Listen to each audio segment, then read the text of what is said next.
Olá pessoal, tudo bem? Estou aqui de volta e hoje eu trago uma reflexão que foi despertada por uma resposta que eu recebi no meu último vídeo, que eu falo sobre não ter atalhos.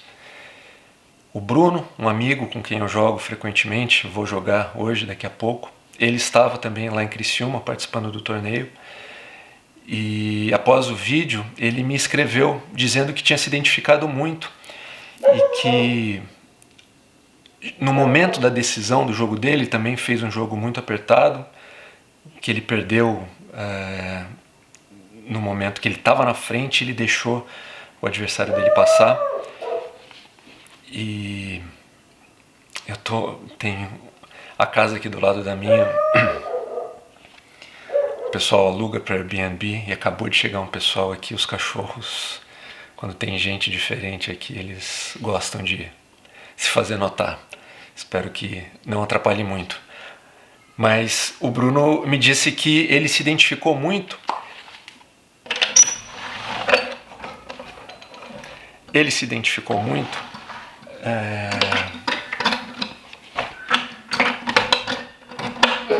porque quando chegou a hora de fazer a coisa mais difícil, o que ele estava ali se concentrando e tentando fazer, uma estratégia que não era muito comum para ele, ele não conseguiu, ele deixou, ele quis encontrar um caminho mais fácil, né? Então ele me mandou uma mensagem falando disso, eu achei muito legal. E aí eu lembrei de um livro que eu li recentemente, O que Você Está Enfrentando, da Sigrid Nunes. Esse foi um dos livros que eu mais gostei de ler na minha vida, é um romance. E ele tem muitas camadas, mas ele fala muito disso, de cada luta individual que cada pessoa enfrenta na sua vida e como que essas relações, essas conexões, como que as relações vão se desenvolvendo a partir desses enfrentamentos individuais, né? E na terceira parte, ela começa a terceira parte com um trecho aqui de uma poeta que eu não conhecia, ela é uma poeta dinamarquesa, Inger Christensen, que ela diz o seguinte: tudo o que um escritor escreve poderia facilmente ser diferente, mas não antes de ter sido escrito. Assim como uma vida poderia ser diferente, mas não antes de ter sido vivida.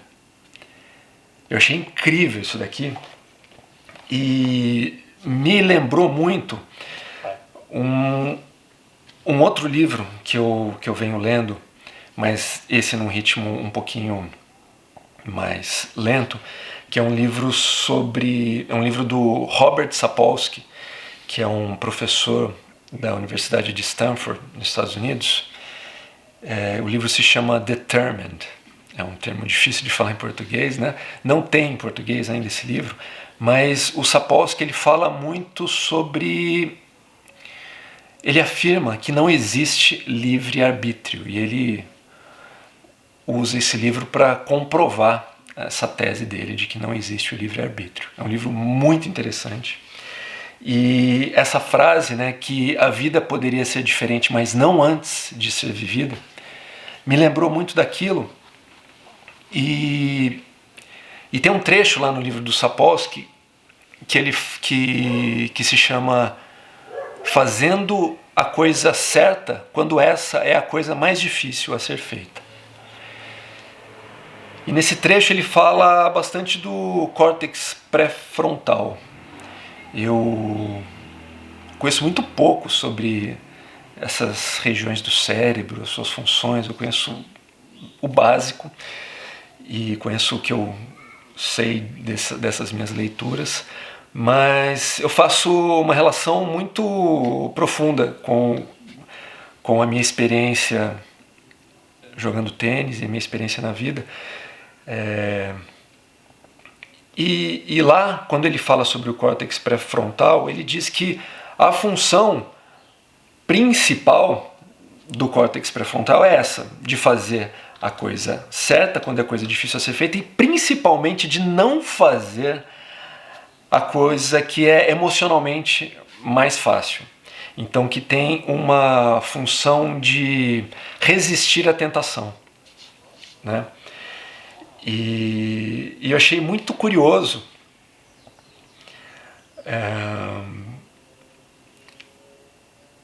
porque é exatamente isso que a gente precisa fazer, principalmente quando a gente está tentando implementar uma nova forma de ser. Então, por exemplo, esse meu amigo, ele estava tentando jogar de uma forma que não é a forma mais confortável, a forma que ele está mais acostumado. Para que ele faça isso, ele precisa ativar essa região do cérebro, que é uma região que é a região que nos destaca, né, dos outros mamíferos. Só que jogar tênis, tendo todo esse gasto,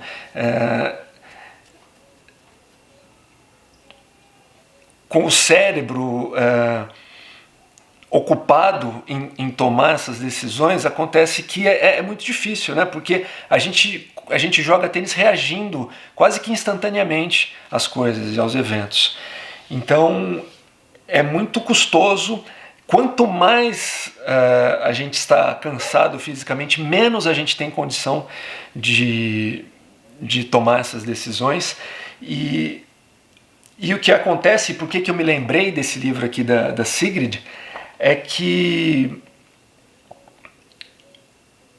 no final de semana eu assisti um documentário sobre o Romário. E o Romário assim, foi dos caras que eu vi jogar futebol. Hoje eu não me interesso mais por futebol, mas foi o maior jogador que eu vi, assim, que no momento que eu gostava de futebol, ele estava jogando, ele estava no auge, né? E aí ele fala que ele não, essa coisa de que aprende com a derrota, que imagina que não é nada disso, que ele não acredita nisso, que ele gosta, que a derrota não ensina nada. Ele disse lá no documentário. E eu tomo aqui a liberdade de discordar do Romário, porque no caso aqui do tênis, uma vida, como que ela fala mesmo? Uma vida poderia ser diferente, mas não antes de ter sido vivida. Então, o que seria uma vida diferente? Que a gente queria um resultado diferente, a gente queria ganhar, né? Então, mas a gente só pode ter isso após ter vivido o que a gente não gostaria, né? Então, assim, somente a derrota pode trazer o desejo de que a gente viva diferente.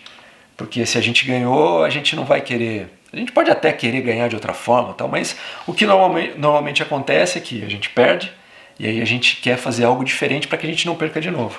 Mas isso só pode vir após ter vivido aquilo. E assim, agora acabou de vir uma outra lembrança que eu tive. Ontem eu assisti um vídeo do Zé Siqueira, meu amigo também, que tem um canal aqui no YouTube, e que ele estava falando sobre o papel das inteligências artificiais e que ele tinha uma ideia assim que essas novas ferramentas assumiriam as funções repetitivas, as funções que demandam muito tempo. E por que eu lembrei disso? Porque assim, a gente só vai conseguir fazer essa coisa certa quando for a coisa mais difícil a fazer. Na verdade, vai chegar um momento que essa coisa certa não é a mais difícil. Mas isso exige tempo, isso exige repetição, isso exige a gente passar por uma situação e querer que aquilo seja diferente. Então, assim, eu lembro que eu dizia muito para os meus alunos, de tênis, que a gente joga tênis com o que a gente é e não com o que a gente gostaria de ser. Então a gente precisa se transformar naquilo que a gente gostaria de ser. E isso leva tempo, leva dedicação, leva paciência, leva a intenção. Isso é muito curioso também, que no livro do Sapolsky ele fala, eu não vou entrar muito nisso porque na verdade eu nem tenho muita condição, mas é uma coisa que me despertou muito interesse, que é, ele fala de onde vem a nossa intenção, né?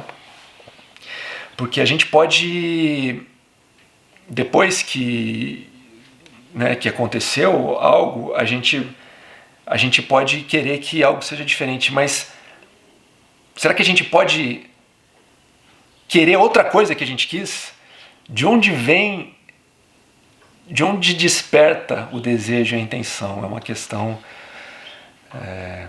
que me interessa muito. Mas enfim, isso fica para um outro momento, para uma outra conversa. O que eu queria trazer aqui é essa questão da dedicação para que a gente consiga se tornar aquela pessoa que a gente quer ser.